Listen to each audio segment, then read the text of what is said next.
बिस्मिल्लाहिर्रहमानिर्रहीम, अस्सलाम वालेकुम पाकिस्तान। मैं हूं हैदर मेहदी और ये है वॉइस ऑफ फ्री पाकिस्तान, आज़ाद पाकिस्तान की आवाज़। पाकिस्तान में, पाकिस्तान के बाहर सुनने वालों के लिए, देखने वालों के लिए आपके कमेंट्स, आपके क्रिटिसिज्म, आपकी दुआओं का बहुत शुक्रिया। ख़ास तौर पे मेरे पेट्रन्स का बहुत शुक्रिया, जिनकी वजह के बगैर, उनकी सपोर्ट के बगैर हम ये जिहाद जारी नहीं रख सकते। बहुत शुक्रिया।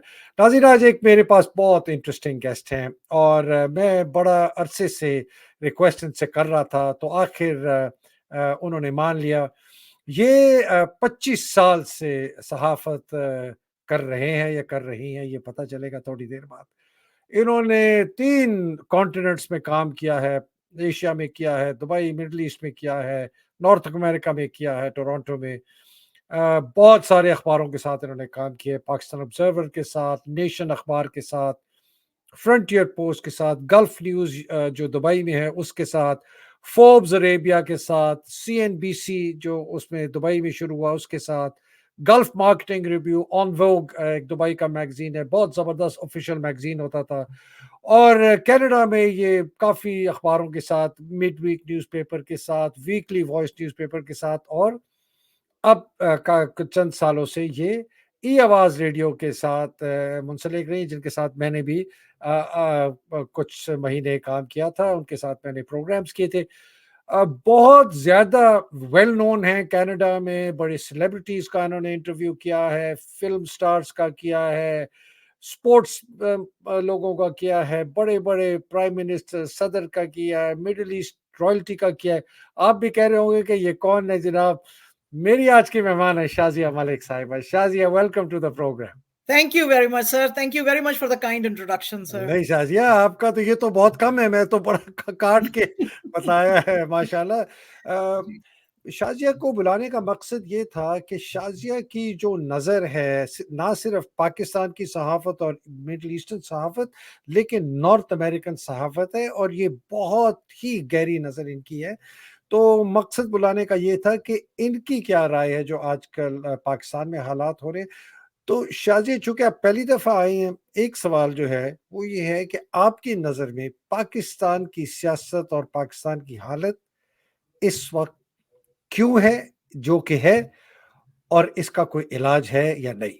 जी शाज़िया। अच्छा सर, थोड़ी-सी मैं अगर इफ यू परमिट मी तो थोड़ा-सा जी, हिस्ट्री ट्रेस करेंगे हम और फिर उसके ऊपर फिर हम ज़रूर। प्रेज़ेंट जो अभी सिनेरियो है उस पे आएँगे। आपको याद है कि जिस वक़्त जिन्ना साहब ये कर रहे थे, आज़ादी की लड़ाई लड़ रहे थे, तो उस वक़्त मौलाना अबुल कलाम आज़ाद ने इनको कहा था, जिन्ना साहब ये मुल्क मत बनाइए, क्योंकि आप ये जो मुल्क बनाने वाले हैं, उसके अंदर मिलिटरी का ज़ोर होएगा। अब आप देखें उन्हें बातें क्या की, हुँ, मिलिटरी का जोर होएगा और सिर्फ कुछ अपॉर्चुनिस्ट जो हैं हुँ, आपके उस नए मुल्क के अंदर जो हैं फायदे उठाएंगे। और हुँ, आप सोचें कि ये सारी बातें और भी बहुत कुछ उन्होंने अपनी बुक में लिखा था, और हुँ, उन्होंने अपने मरने से पहले ये वसीयत की थी कि मेरी ये किताब हुँ, 50 इयर्स ऑफ इंडिपेंडेंस से पहले नहीं खोलनी है। तो हुँ, लोगों को हिंदुस्तान में लगा कि कहीं ये सेडिशन की कोई बात तो नहीं है इसके अंदर, तो इसको खोलें। हुँ, बड़ा हुँ, उसके ऊपर ले-दे हुई, फिर आखिर में बॉम्बे हाई कोर्ट ने कहा कि नहीं, इस किताब को खोलें, इसको हुँ, पढ़ना चाहिए, इसको पता चलना चाहिए। तो हुँ, जब वो किताब खुली और वो जब आमने-सामने आई, तो पता चला कि जी जैसे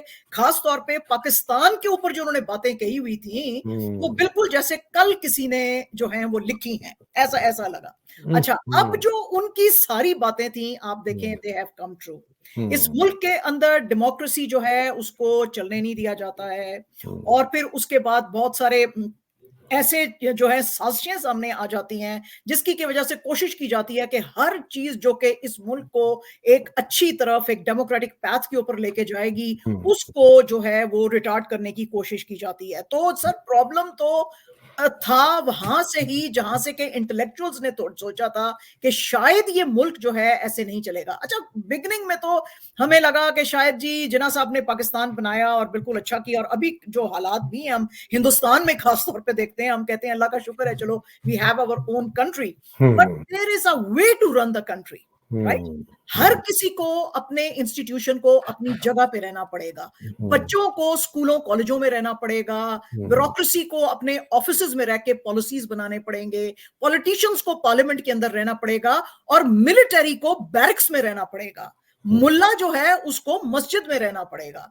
हुँ, इस वक्त आपके मुल्क में एक खिचड़ी बनी हुई है, ऊपर से जो आपके कुछ एम्बिशियस या जिसको हम कह सकते हैं ओवर एम्बिशियस जर्नैल जो हैं, वो आपकी इतनी पढ़ी लिखी जो आपकी कौम है उसको हाँकने की कोशिश करते हैं, उसको चलाने की कोशिश करते हैं, तो उसकी वजह से ये सारे प्रॉब्लम्स आते हैं। अच्छा, अब मतलब खुद सॉल्यूशन आप खुद कह रहे हैं कि खुद नीम अनपढ़ जाहिल टाइप है, जी पढ़े लिखों को सबक सिखाने के चक्कर में। चक्कर में है, बिल्कुल ठीक है जी। अब देखें आप, तो अब इसका आपने पूछा मुझे कि सोल्यूशन क्या है। इसका सोल्यूशन सर वो एक बड़ा लतीफा आया था कि किसी ने कहा पाकिस्तान को कि भाई ये तुम कर लो, तो पाकिस्तानियों ने, वो जो रिसर्चर थे, उन्होंने कहा क्यों, ये चाइना ने किया है? नहीं, चाइना ने किया। अमेरिका ने किया है? नहीं। फ्रांस ने किया है? नहीं। उन्होंने कहा जी अगर उन्होंने किया तो हम कैसे करेंगे? अच्छा, आपको मुल्क चलाने के लिए ना ज्यादा तकलीफ करने की जरूरत नहीं है।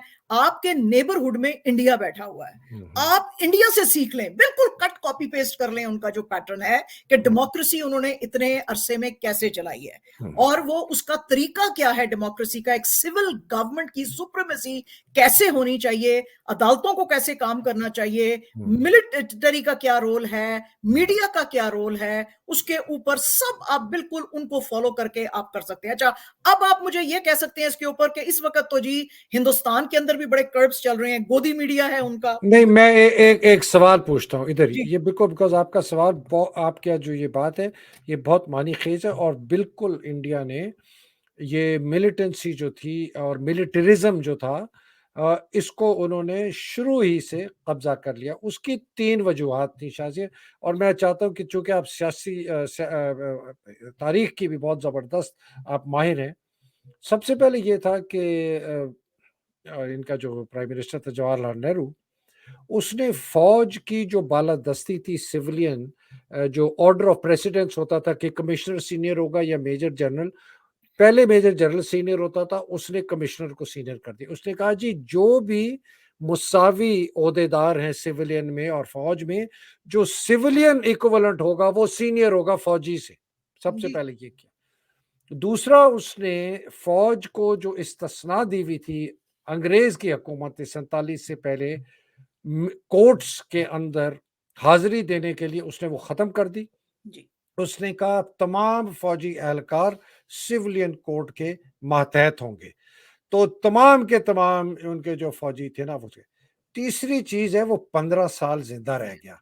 उसकी अपनी इतनी उसकी वो क्या थी, उसकी इक्विटी थी, उसका अपना रोब था, उसका इतना अपना दबदबा था कि कोई फौजी जर्नल उससे आंखें भी नहीं मिला सकता था। वो 3 साल करके, शुरू में 2 साल 3 साल करके, जब तक वो मरा, मेरे ख्याल है इनके 6 आर्मी चीफ्स आ चुके थे।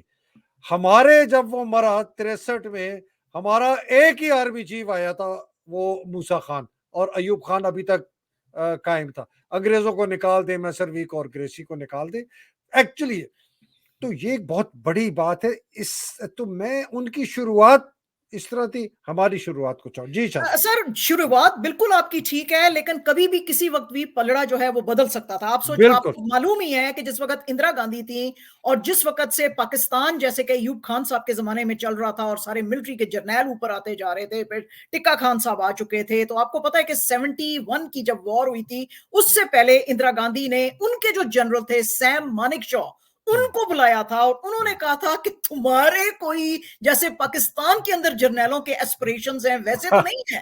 तो आपको पता है कि सैम मानिक शॉ ने क्या कहा था? उसने कहा जी मेरे ऐसे कोई एस्पिरेशंस नहीं है, मैंने, तो मिलिट्री वालों में भी सैनिटी है वहां पे। वो इसलिए साजिया, इसलिए कि उनके ओहदेदार जो ऊपर प्रमोट होते थे जी वो मेरिट पे होते थे। जी वो इस तरह नहीं होते थे कि सबसे घटिया तरीन आपका डरपोक भगोड़ा अयूब खान, हम्म जिसको फायर कर दिया था या दूसरी जंग अजीम में, कि ये भगोड़ा है, कावड़ है, जी जिसको कायदे आजम ने पास ओवर कर दिया था प्रमोशन जी से कि ये बहुत एम्बिशियस है, वो बनता army chief.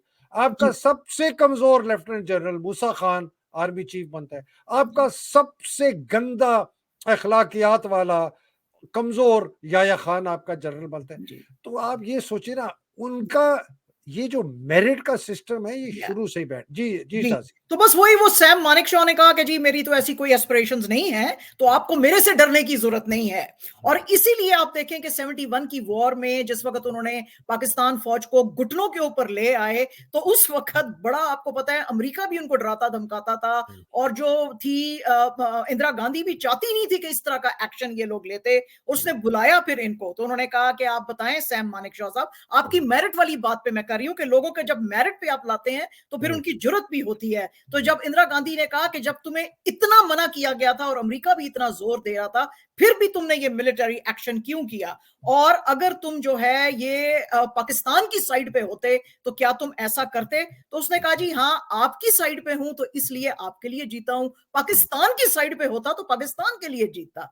This is merit, this is merit. अच्छा, मानेक शाह की एक और बड़ी इंटरेस्टिंग बात बताओ।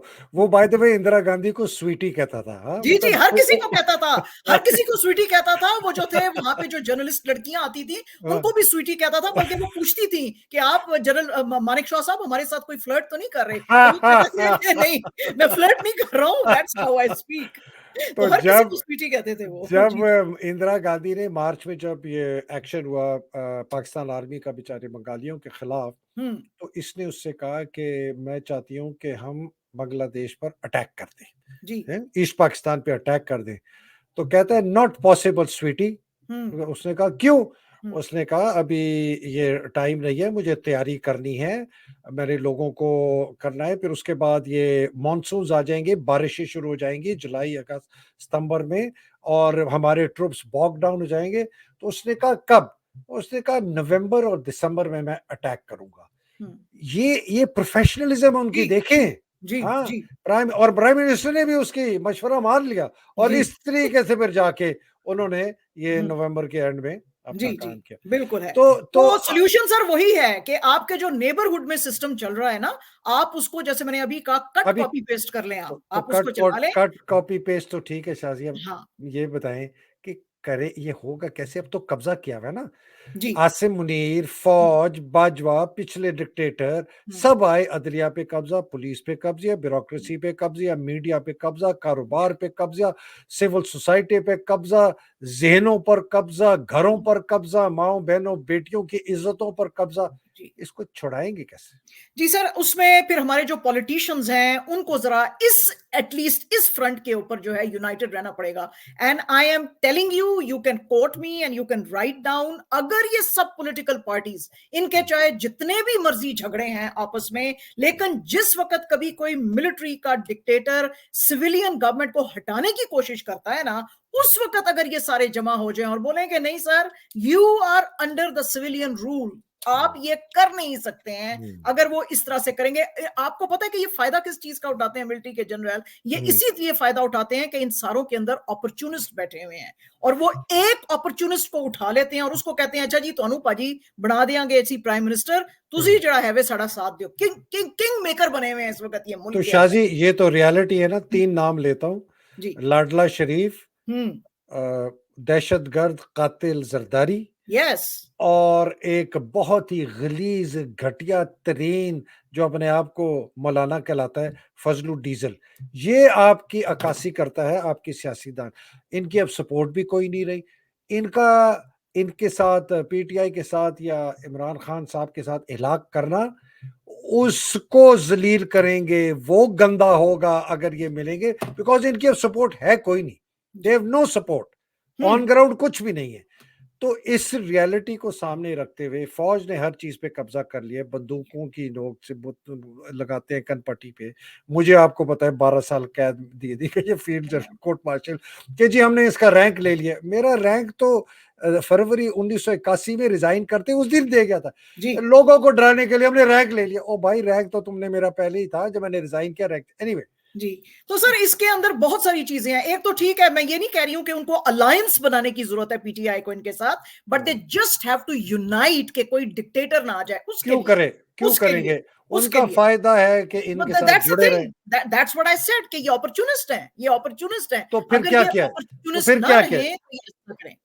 और फिर उसके बाद नंबर 2 जो है, हमारी जुडिशरी को भी थोड़ा सा जिगरा दिखाना पड़ेगा। अच्छा ठीक है, अगेन अगेन जुडिशरी में आप देखें कि अब किसको फॉलो करें जी। जुडिशरी में फिर से आप जो इंडियन जो चीफ जस्टिस हैं उनके सुप्रीम कोर्ट के, जस्टिस चंद्रचूड़, उसको आप फॉलो कर रहे हैं। उस आदमी की जुर्रत देखें, किस तरह के उसने फैसले किए हैं, कैसे वो फैसले करता है, डरता नहीं है किसी से। मुझे नहीं समझ आती कि ये जो मुल्क में पिलर्स हैं इतने बड़े, ये इतना बड़ा जुडिशरी एक पिलर है डेमोक्रेसी का, एक मीडिया है इतना बड़ा डेमोक्रेसी का पिलर जो है, ये अगर डर के सारा कुछ चलेंगे तो फिर जाहिर है सर एक जो है जंगल का कानून चलेगा। आपको पता है अमेरिका के अंदर एक लॉ था, जिम क्रो लॉ।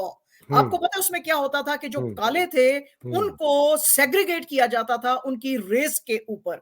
इस वक्त जो पीटीआई के साथ किया जा रहा है, ये बिल्कुल जिम क्रो लॉ चलाया जा रहा है कि एक जो पार्टी है उसको पार्टी के बेस पे बिल्कुल सेग्रीगेट किया जा रहा है, बाकी सारे अपॉर्चुनिस्ट जो हैं वो सारे आपस में जमा हुए हैं, और उसके जो फायदे हैं उनके लूप होल्स और उनकी प्रॉब्लम्स के, वो सारे फायदे जो हैं वो मिलिट्री उठा रही है। लेकिन बात तो ये है कि हमने इस सिस्टम को चलने दिया है। पहली दफा, द वेरी फर्स्ट टाइम, जिस वक्त फातिमा जिन्ना साहिबा के साथ जो है वो इन्होंने गलत काम किया था और अयूब खान साहब आए थे, उसी वक्त इनको जमा होकर कहना चाहिए था, अयूब खान साहब आप ये सही नहीं कर रहे हैं। और फातिमा जिन्ना के साथ खड़ा कौन था जिसको इन्होंने गद्दार कहा? कौन खड़ा हुआ था? मुजीबुर रहमान खड़ा हुआ था उनके साथ, गद्दार और का सारे अपॉर्चुनिस्ट खड़े हुए नहीं थे। और इनकी हमेशा से ये पॉलिसीज रही हैं, इन्होंने मुल्क के टुकड़े दो किए हैं अपनी इन पॉलिसीज की वजह से। शाह जी वो तो मैं देखे हम समझ गए। मैं अब कह रहा हूं जुडिशरी कभी भी नहीं करेगी। काजी फाइज ईसा को आप देख लें, बड़ा जबरदस्त एंटी मिलिटरिज्म, फौज के खिलाफ क्या क्या इसने जजमेंट्स दिए हैं, मिलिट्री कोर्ट्स के खिलाफ क्या जज, फैजाबाद दर्रा में क्या धुआंधार ये वो जो ये अमेंडमेंट्स लेके आए सुप्रीम कोर्ट में कॉन्स्टिट्यूशन की, आई थिंक 21वीं और 23वीं, जिसमें मिलिट्री कोर्ट सेटअप, इन्होंने इसके खिलाफ थे। उसको देखे कैसे उल्टा लेटा हुआ है, हर नहीं चीज सर, इनकी। ये मैं आपको एक छोटी सी चीज, मैं जो आपके जस्टिस ईसा साहब है ना, उनके लिए मैंने एक छोटी सी चीज निकाली थी जो कि मैं आपको पढ़ के सुनाना चाहती हूँ, सुनाए एंड जी। You would be able to understand कि ये किस तरह का इनका माइंड सेट है और ये किस तरह के जो हैं ये साहब हैं। अच्छा, ये हाँ, जो स्कूल में पढ़ते थे ना सर, ये मैं उस ये स्कूल मैं बाय द में, वे इस स्कूल में मैं भी पढ़ता था, सेंट फ्रांसिस हाँ ग्रामर ये स्कूल देखिए में। जरा, ये एक एक्सट्रैक्ट है छोटा सा जो मैंने आपके लिए निकाला है। ये पढ़ते थे Saint Francis grammar school Quetta के अंदर, जी जी, ठीक है मैं जी। भी उसमें पढ़ता उसके अंदर जो है उनके जो ये जो जूनियर कैम्ब्रिज क्लास की जो रिपोर्ट इनकी आई थी, वो मैं रिपोर्ट आपको थोड़ा सा पढ़ के जो है वो मैं सुनाती हूँ। उसमें लिखा हुआ है, Faiz is a very troubled boy, he is extremely narcissistic and has violent reactions against his fellow classmates. The parents are requested to seek appropriate medical aid. Okay, sir school की रिपोर्ट है, तो अच्छा। आप इनसे कैसे ये सोच सकते हैं कि ये सही फैसले करेंगे? थोड़े दिन पहले इन्होंने कहा जी कि ये तो एन इस्लाम के खिलाफ है कि हम रिपेंटेंस ना दें, इस्लाम रिपेंटेंस जो है वो मानता है, तो हम कौन होते हैं दरवाजे बंद करने के लिए? काजी फायज ईसा साहब से मैं पूछना चाहती हूँ सर, ये एक ही आपको चीज नजर आई है इस्लाम के मुताबिक? इस वक्त जो औरतों के कपड़े फाड़े जा रहे हैं उनके घरों में जाके, और लोगों को कहा जा रहा है कि अगर तुमने इमरान खान का साथ दिया तो अलेजली जो बातें मुझे पता चली हैं कि जी तुम्हारे जो है बेटियों और बीवियों के ये वीडियोस नंगे बना के सारे हम पब्लिश करेंगे, ये एन इस्लाम के मुताबिक हो रहा है। जो कुछ आप ये जो कर रहे हैं पीटीआई के लोगों के साथ, ये जो इतना जुल्म है, क्या ये जुल्म इस्लाम के मुताबिक है? अच्छा, इस्लाम तो ये कहता है जनाब फायज ईसा साहब कि जो प्रॉफिट मोहम्मद ने कहा कि अगर मोहम्मद की बेटी भी अगर चोरी करेगी तो उसका जो राइट हैंड है वो काट दिया जाएगा। तो आपके सामने जितने भी मुल्क में चोर हैं जिन्होंने के नेशनल एक्सचेकर को लूटा है, क्या आप इस्लाम के मुताबिक उनके हाथ काटेंगे? तो असल में प्रॉब्लम्स ही ये हैं मेहदी साहब कि everybody is a coward, everybody is an opportunist, जो कि ये हेल्म पे है। आई मीन तो शाजी फिर बताएं हल क्या है? जी, हल बताएं तो फिर। सर इसका हल तो एक ही है। अब हल तो जो हमें नजर आ रहा है वो यूथ ही है। ये जो पढ़ी लिखी अब यूथ है, अगर ये बाहर आ जाती है, जैसे कि फ्रेंच रेवोल्यूशन आया था, पीपल वर ऑन द, उन्होंने कहा जी ये रॉयल्टी वॉयल्टी हमको नहीं चाहिए, और सारों को गिलोटीन कर दिया था उन्होंने, इन सबको। ये हैं लोग, और आप देखिएगा कि अगर इन्होंने इस यूथ को बहुत ज्यादा और तंग करने की कोशिश की तो कहीं ऐसा ना हो कि हमारी भी सड़कों पे वैसा ही खून खराबा होए। तो ये जो है they can bring about a change. ये एक आपको वो कहते हैं ना, there is a light at the end of the tunnel. ये यू थोड़ा सा जो है ना वो लाइट जो है at the end of the tunnel आपको नजर आ रहा है। राइट से कि हम इंशाल्लाह। इतने पढ़े लिखे लोग हैं, हार्वर्ड से, बॉस्टन से, स्टैनफोर्ड से हम पढ़ के आए हुए हैं, हमारे ऊपर ये राणा सनाउल्लाह जैसे जाहिल लोग जो हैं ये कैसे हमारे ऊपर जो है वो रूल कर रहे हैं। और क्यों इस मुल्क के अंदर सिर्फ भुट्टोजी हैं, सिर्फ जरदारीज हैं, सिर्फ शरीफ हैं जो करें, और इस मुल्क में कोई पढ़ा लिखा नहीं है, कोई भी नहीं है ऐसा जो रूल कर सके। क्यों नहीं? तो फिर ये एक्सचेंज ला सकते हैं जी। शाह जी बिल्कुल ठीक है। मेरा तो जो मफरूज़ा बहुत सिंपल है, आज से नहीं है, 30-40 साल से है। फ़ौज मैंने छोड़ी इस वजह से कि मार्शल लॉ कोई हल नहीं है पाकिस्तान की सियासत का। जिस दिन फ़ौज छोड़ी उसके अगले दिन सियासत पार्टी जॉइन कर ली, तहरीक इस्तिक़लाल असगर खान की। ज़िया उल हक से हाथ मिलाना मैंने नहीं गवारा किया जब वो आया एपीएनएस के सेशन में। मैं हट गया रिसेप्शन लाइन से, वो उसने तकरीर शुरू की, मैं उठ के चला गया कराची में। तो मेरा जिहाद फौज के खिलाफ बहुत शुरू से, लेकिन एक दिल में रहता था कि नहीं फिर भी लेकिन हम सर एक इंस्टीट्यूशन के खिलाफ नहीं है, हम जो कुछ वहां पे भी अपॉर्चुनिस्ट बैठे हैं हम उसके खिलाफ बात कर रहे जी हैं। We ji R G not बिल्कुल अगेंस्ट द बिल्कुल। इंस्टीट्यूशन तो ऑफ मैं मिलिट्री। नहीं, मैं उस इंस्टीट्यूशन के एक सिस्टम के खिलाफ जी हूँ जी जो कि आर्मी चीफ को इतनी बेलगाम बेकाबू ताकत देता है कि ना उसका अपना इदारा उसको रोक सकता है, ना उसके अपना इदारा उससे जवाबदारी मांग सकता है, ना मुल्क का कोई और इदारा उससे जवाबदारी मांग सकता है, ना उसको रोक सकता है। तो वो एक बिल्कुल बेलगाम पागल कुत्ता, मुंह से झाग निकलते हुए हर एक को काटता है, और जिसको काटता है पागल कर देता है, और मुल्क को वो तहस नहस कर देता है।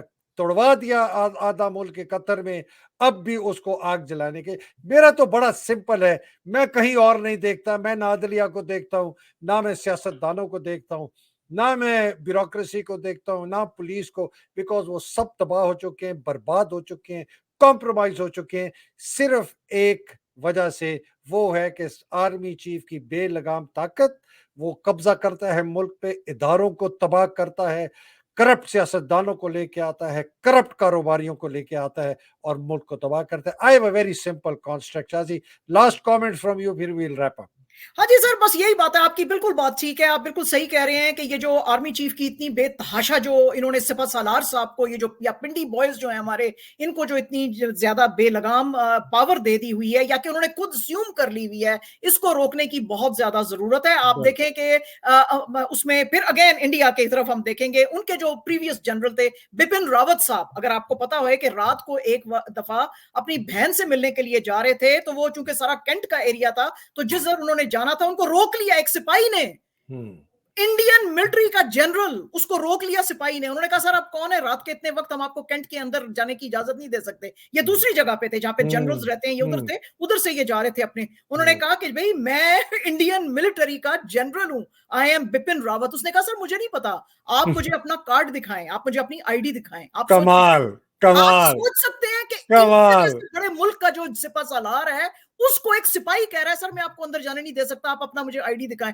उसने फिर वो आईडी अपना निकाल के दिखाया, उसने फिर उसको सलूट मारा, उसने कहा सर प्लीज आप अंदर जाएं। नेक्स्ट डे उस मिलिट्री के जर्नैल ने, बिपिन रावत ने, ये नहीं किया कि उस बेचारे सिपाही जो है उसको निकाल दो अगले दिन, बल्कि उसकी तारीफ की कि I am extremely proud of my military, और उसके जवान जो है कि वो बिला वजह किसी के इन्फ्लुएंस में आके कोई नहीं करते सर।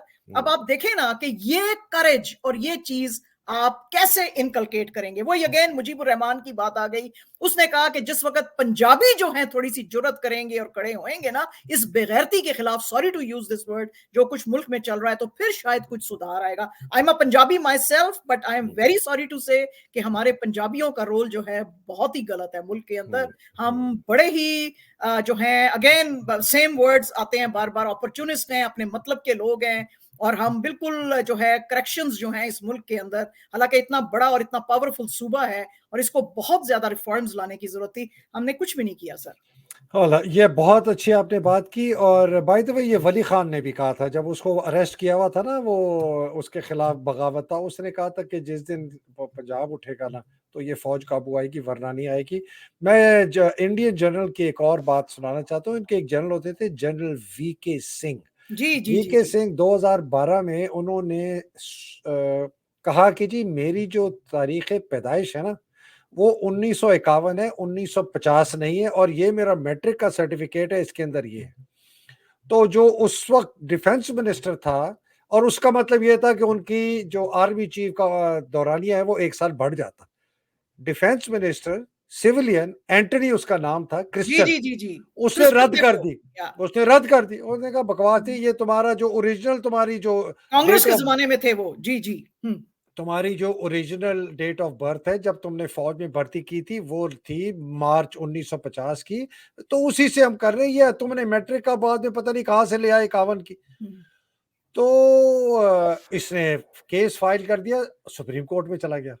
आर्मी चीफ ने हुकूमत के खिलाफ केस फाइल किया कि ये मेरी जो तारीख पैदाइश 1 साल बाद मैं प्रेजेंट कर रहा हूँ डॉक्यूमेंट। तो chief justice of the Indian supreme court का सिंगल मेंबर बेंच बैठा। उसने उनसे 2 सवाल पूछे। उन्होंने कहा, general which, when you joined the army, what was your date of birth on the record?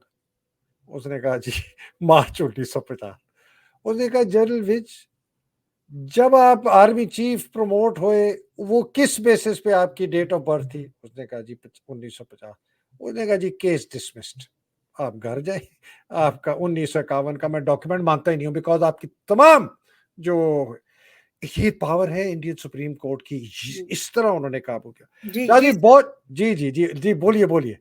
Ji sir, बस वही बात है कि अब सिविल सोसाइटी को भी और हर किसी को अपना रोल प्ले करना पड़ेगा।